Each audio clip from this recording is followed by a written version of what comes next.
You're watching us here on Mad About Markets, and we're reporting to you live from the cave that we made in CNBC-TV18. Well, let it come in. Yes, there it is. Keep going. Yeah, we're standing in our little, artificially created agri-tech farm itself, so to say. But, jokes apart, we're talking about the opportunities and challenges in India's agri-tech sector. In a segment, as we always call, Yays and Mays. We have the two tractors. I'll go with the Yay tractor first. Go for it. All right. So the biggest one, of course.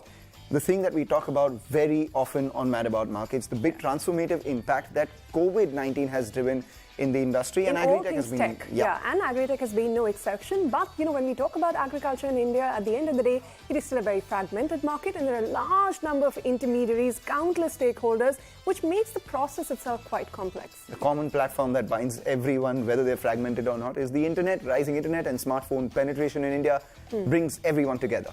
Well, but for that internet penetration, even though it is increasing, gaining the farmer's attention and trust requires some level of offline presence as well. I completely agree with you. I mean, offline presence is important, and what is also important is rising consumer awareness, which is actually happening, and people are willing to pay for good quality products. People are willing to pay for good quality products, but what we're seeing is a decline in the share of educated and digital savvy young farmers because they don't want to be in farming anymore. They want to, progress and move out to urban centers and cities. Guess who wants to be in farming? It's the private capital. They want to invest in agri-tech and the opportunities that agri provides. But for all of this put together, at the end of the day, we're so dependent on rain gods and macro variability, right? So that'll always be a huge factor for the agriculture sector. Well, where the rain gods can't help, the government gods can help. There has been a multi-pronged government push to actually go ahead and double farm income. Agritech will be one of those drivers. But what we spoke about at the start, right? The productivity is low, farmer incomes are low, so affordability, that is one of the challenges to tackle before we really see a spurt in this sector. So let's take it there right to our guest itself. Krishna, I mean, we've spoken about the opportunities and challenges. What, according to you, are the key challenges on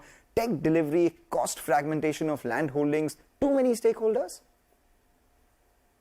I think there are multifold challenges, and I'll start with the digital literacy of this whole segment itself, and also the cost of delivery, right? So right now I think in the country like India, there should be a public-private partnership because there is a hand-holding required for the penetration of this technology, and the government is doing a lot on that as that front also.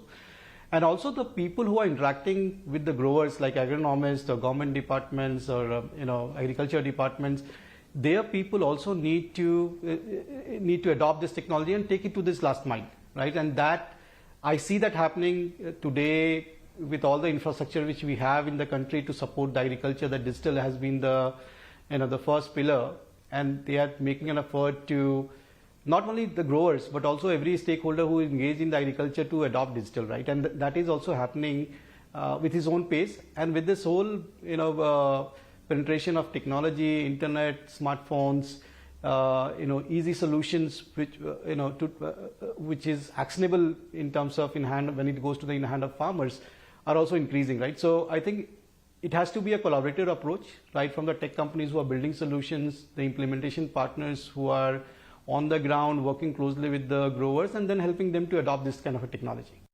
All right, so literacy, of course, and the cost of delivery. But Shashank, let me bring you in as well. What do you think are the challenges in digitizing this entire agriculture ecosystem, and the cost of mechanizing this? Has that been a barrier?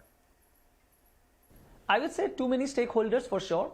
However, let's say if I break into two parts, which is the major factor towards the adoption side. So let's say if you go from agri-business or maybe from one end of food chain to another, which is mostly from the consumer side to farmer side, I would say where the overall agri-tech fraternity is as on date, till the last mile, you will not find problem of digitization and adoption. For example, again, in the context of DeHaat, where we have been running our physical DeHaat centers, it's a franchise network which is run by someone from the local community and acts as a point of transaction for the farmers in a catchment area of 3 to 5 kilometers.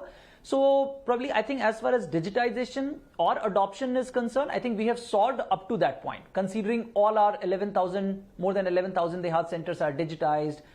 Those micro entrepreneurs or the DeHaat center owners, they have been using our DeHaat business application. Entire our warehouse, in fact, that's digitized. You can see each and every single SKU of inventory, whether it's input or output, it's live. So I think up to the last mile, the adoption and the digitization, I think it has been solved by the agri-tech players. But when it comes about the farmer side or the farm side, I think that's where it's still, I think the overall development or overall the work at the early stage. But as I said earlier, I think it will take its own time. Let's go to the bigger, most important question of the discussion that we're having right now. And that is, will agri-tech transform India into a farming powerhouse? Krishna, Shashank, your thoughts? So, the technology is going to play a key role in uplifting the yield or the quality from the nation point of view. If you compare the productivity per hectare in India for the crops versus developed countries, you'll find a lot of difference, right? They, almost like half of global production index. Now, if you look at the agri-tech companies who are bringing a lot of solutions and actually trying to tackle those problems, either modeling the risk, either modeling the risk at the farm unit level, tackling the climate change, helping the farmer to change the behavior from the package of practices point of view, which will again give you a much better yield and much better quality from the same farm, and you can compete globally as well with those numbers. And I think that's the direction India is also moving. And with the reconfiguration of supply chain, consumer behavior is also changing in terms of the food consumption. These are all driving factors towards it. And I think from the technology point of view, from solutioning point of view in agriculture, we are in the right direction. I'll break into two parts. You wait for 2-3 years and you will see the size of the overall agri-tech players.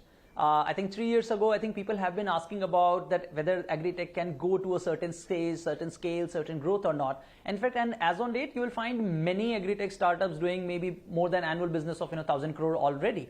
So you wait for 2-3 years. In fact, you will get the answer towards the scale, growth, along with the profitability.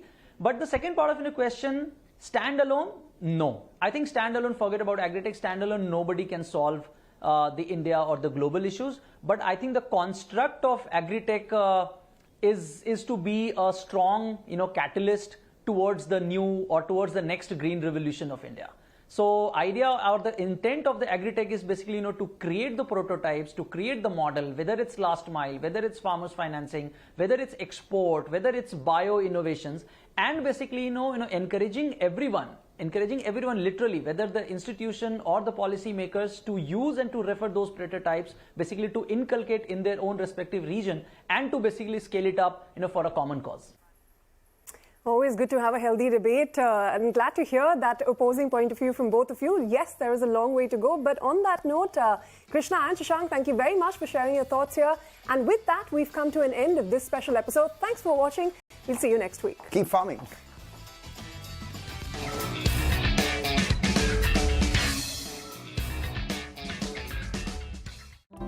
क्योंकि life का पता नहीं कब बदल जाए, पर अपनों की सुरक्षा को कल पे नहीं टाल सकते। लाइफ दूसरा मौका सबको नहीं देती, इसलिए HDFC लाइफ टर्म प्लान्स के साथ अपनों